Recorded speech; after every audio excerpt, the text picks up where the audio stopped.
the Democratic trap that the GOP just walked right into when it came to opening the government, where it forced Anita Grimalda to have to be sworn in because Congress would not be able to vote on opening the government with her not being sworn in. That created the discharge petition, which now we are in about a week going to have the vote on having all the data held by the Justice Department regarding Epstein to be turned over to Congress.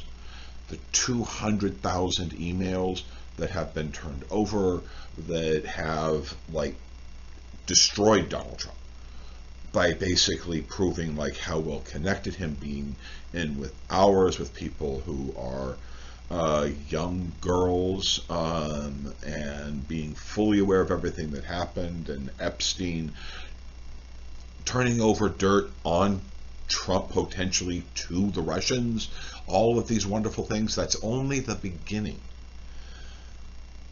What Democrats said when it came to actually the affordability crisis and bringing the prices down was setting the time for the vote on the extension of the Affordable Care Act tax credit that's supposed to happen in second week of December. That's on the Senate side. And the Democratic side is in the House, is another discharge petition being done by Democrats, which will probably get every single Democrat supporting and only needing two or three Republicans to join in. This is all set up around the December 2nd vote that is happening in Tennessee.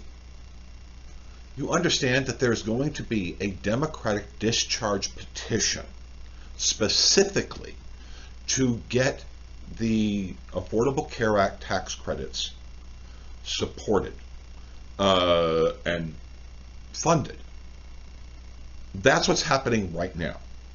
While Epstein is going on, Democrats are doing the discharge petition in the House to extend all of the tax credits, since the Speaker right now is so damn weak that he literally cannot control his own House.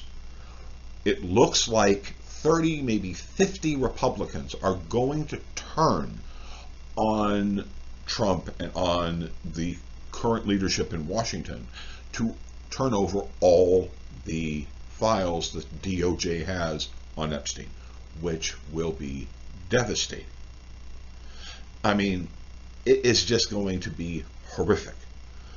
But how this is showing up is what is showing up here with Election Times Network, which asked 14,000 people how they're going to vote in Tennessee 7th, which is this yellow area here. So, and it's a Republican +4 right now lead in that poll. There are other polls that have it a little bit wider, or some pretty close. So this poll, this district, was a Republican +22 vote in 24.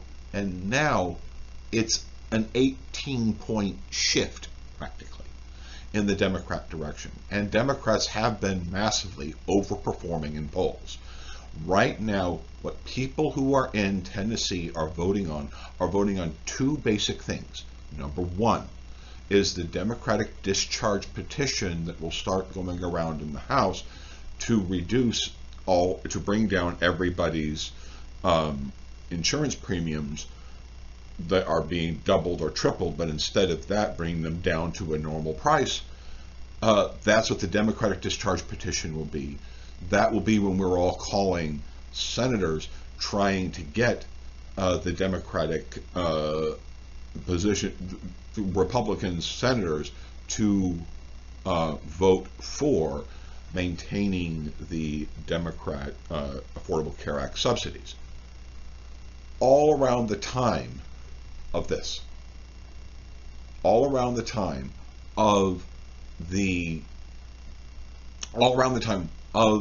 Tennessee 7th District voting. In other words, devastatingly horrific news for Republicans, because what the guy who she's running against will be with the side that is trying to increase all of your premiums. he will have to be one of those people who will have to explain, are you going to sign the Democratic discharge petition to bring to the floor the vote to deal with the Affordable Care Act subsidies? Are you going to do that, yes or no? That is what's coming up.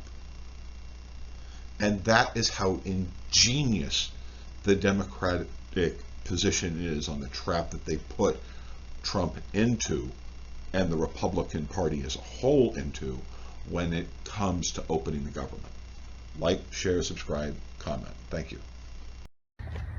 Hey y'all, knocking doors in Clarksville, Tennessee today. Montgomery County is the purple county in Tennessee. If you've never canvassed before, it is a great way to talk to your neighbors. If you're nosy like me, it's a great way to be nosy and curious about people's lives and why they think the way they think. But we need more canvassers. We need y'all to show up because talking to voters is what's going to win us this election, not sitting in our echo chambers or being online. So come on out as you are able. We have phone banks and canvasses running almost every day until December 2nd.